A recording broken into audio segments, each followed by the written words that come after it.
Butter's now creamed. It is, yeah. I love it. We were talking about that perfect consistency. Yep. Even our photographer back here was like, this is what happens to both of our cookies. They just flatten out so much. They're like 3 times as wide as what you made here because we're creaming too much. Yes, if you cream too much on a cookie, it is going to spread out on you no matter how long you chill it or what you do. Oh, see? So perfect consistency. That definitely still holds its shape. So we're just going to add the egg. Okay, 1 egg. Again, this is a half a recipe. Still gets you about Correct. 16 cookies. Yep.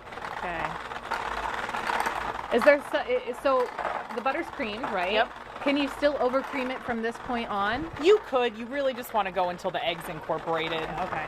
Because I've also heard that about the flour. Once you add the flour, the gluten kind of develops and you don't want that? Okay. 100%. You do. Once you add the flour to muffins or cookies, anything that's not chewy like bread, you really want to mix as little as possible. Because muffins are a whole different beast because that's the dry and the wet goods and everything. And so that's a science. Okay, is this the red velvet now or is this chocolate? Nope, this is just a little bit and I use very, very little. Oh, one thing about food dye is it goes a long way, right? It does.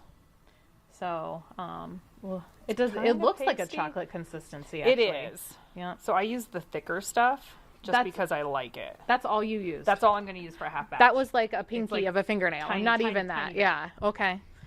That explains why my stuff is always way too colored. Yeah, it goes a long way. It really does. And so then this has got the cocoa in it: flour, cocoa, baking powder. Okay, the dry. The dry stuff. Okay. Now this is going to be part of a variety pack that you have to offer for leading up to Valentine's Day. So tell us about this while you keep mixing. Yeah, for sure. So I do a Valentine's Day variety box. You can pre-order it up until Sunday night this week, and then pickup is Thursday, so the night before Valentine's Day. And it'll have some of these cookies in it. It's going to have chocolate-covered pretzels, some heart-shaped like sugar cookies, brownies, everything decorated for the holiday. So instead of just a box of chocolates, you can have a whole box of desserts. And so I'm assuming people call in or order it on the website. How does that work? Yeah, they can order right off my Facebook page. There's a link to a form they can fill out, and then I can respond, or they can feel free to just send me a message on Facebook. Is it just Jes Juma pretty much on Facebook? Yeah, so it's Jes Juma's Breads and Bakes. Love it, yeah. Yeah, because you are the baker pretty much of the breads, first and foremost. And so you pretty much have a busy week leading up to Valentine's Day. Yeah, so I do bake everything fresh, so pretty much Tuesday and Wednesday night will be insane in my kitchen after work.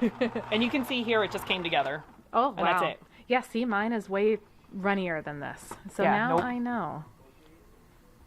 All right, so then it's great. This is the best part right here. 2 minutes here, Jes, and I think that's going to be perfect timing, right?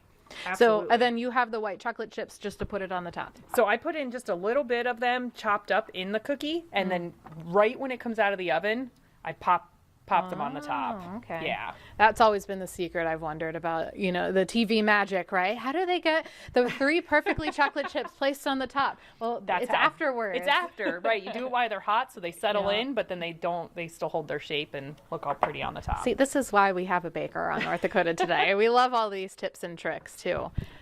Is this a method that you're doing? Just put it in the middle of a bowl? I'm just putting it all together so when I go to scoop it, they're all the same size and it's just easier to scoop that way. Okay. So yeah, and then I just scoop them out and drop them on the pan. This dough doesn't need to be chilled. So it goes right from here, right into the oven. This one actually bakes at 375 for about 15 minutes. So it bakes longer than a regular cookie just because of the extra cocoa powder and the flour to fat ratio. Is that more of a trick too? The more chocolate you have in a cookie, the longer it takes, or not necessarily? Not necessarily, no. But the red velvet for this one does just because of that fat to flour ratio. Yep. All right. Well, do you mind if I try one? No, please. All right, go ahead. we love it. So about 15 minutes at 375, you said. Yes, and then I let them sit on the pan for about 5 minutes before I take them off. Okay, because then they just fall apart, right? And you said this was your kid's favorite cookie. It is, yes. Okay. Well, and you are busy planning summer vacations too. I mean, you love the travel. Do you learn, we got 30 seconds here, do you learn maybe while you're traveling different goods across the area as far as baking and things? Absolutely. It's one of my favorite things about traveling is just trying the local cuisine, going to those little hole-in-the-wall places, and just, immersing myself in their culture and seeing what it's all about. Baking is a science, and these are delicious. I think you nailed the science behind the cookie. We appreciate it. Jes Juma in the Thermador Kitchen at Advantage Appliance. Till next time, happy Valentine's Day. Yeah, you too. Thank you. Keep it here. We're going to wrap up more of the North Dakota Today right after this.